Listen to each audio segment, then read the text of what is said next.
This is Miss Reed. I am going to make a video for you guys to tell you all about the 13 colonies. The 13 colonies is going to be a big topic for us this week, and you guys are going to learn the geography of the 13 colonies, the economy, the culture of the 13 colonies, and why the English came all the way across the Atlantic Ocean to establish these colonies in the first place. All right, first thing you need to know about these colonies is that they're divided into 3 distinct regions. All right, so you have your southern colonies, your middle colonies conveniently located in the middle, and then you have your New England colonies. The reason why we divide these 13 individual colonies into 3 regions is because those 3 regions share similar characteristics. So the southern colonies have a similar economy and similar geography. The New England colonies really share a similar religion, they share a similar economy and geography. Same thing with the middle colonies. So we divide them into those 3 different groups in order to understand how those original colonists lived their lives. First group of colonies we're going to talk about are the southern colonies. I like to call this group of colonies my southern ladies because all the colonies have ladies' names. You have Maryland, you have Virginia, North Carolina, South Carolina, and Georgia. Now, these colonies share a similar geography in that they're very warm areas, kind of like it is here in Texas. The only difference is in this area of the country, they have much better soil and fertility in the soil than we do here in San Antonio. So this is a great place to have farms and plantations. And so most of the people who come from England to settle in these colonies are looking for an economic profit. They want to make money by growing crops and selling crops. In fact, they're going to grow so many crops, specifically cotton and tobacco, that they're going to be called cash crops. These crops are grown on plantation all along the southern colonies, but you guys know it is not the plantation owners who are doing all the work to harvest those crops.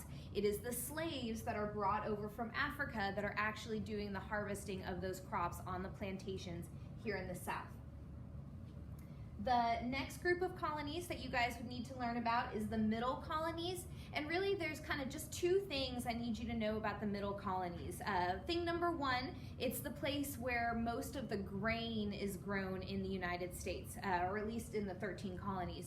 So this is often called the bread basket, so a lot of wheat is grown there. And second most important thing is that the people who came from England to settle here in the middle colonies are called Quakers. That's their religion.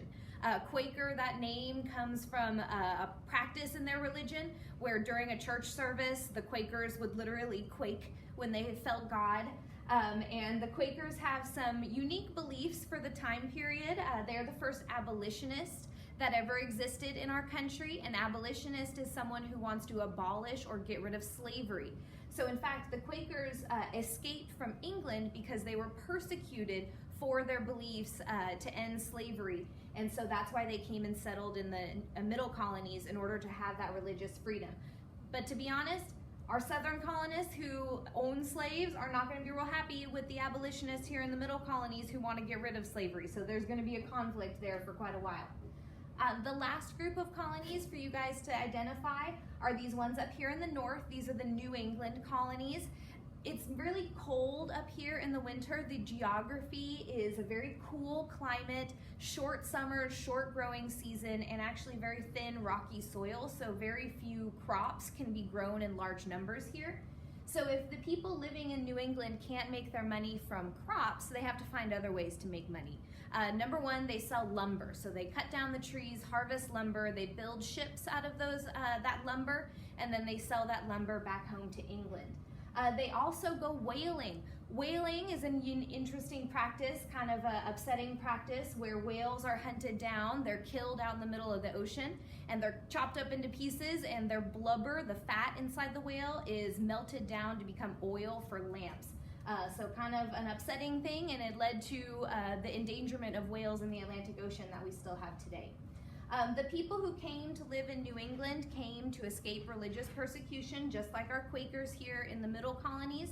The people who settled in New England were called Puritans.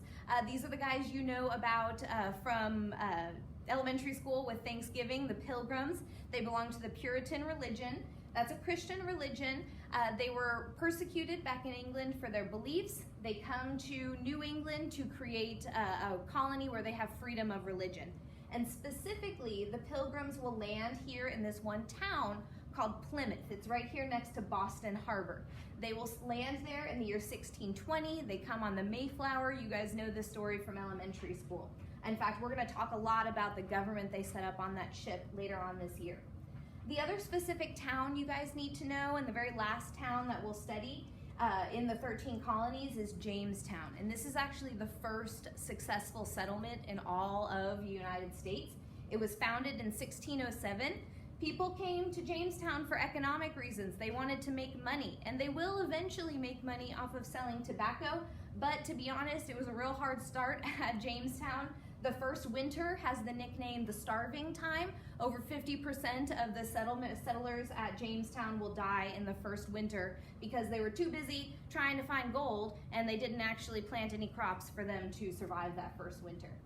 All right, I hope you guys have enjoyed our video on the 13 colonies, and I hope it's helped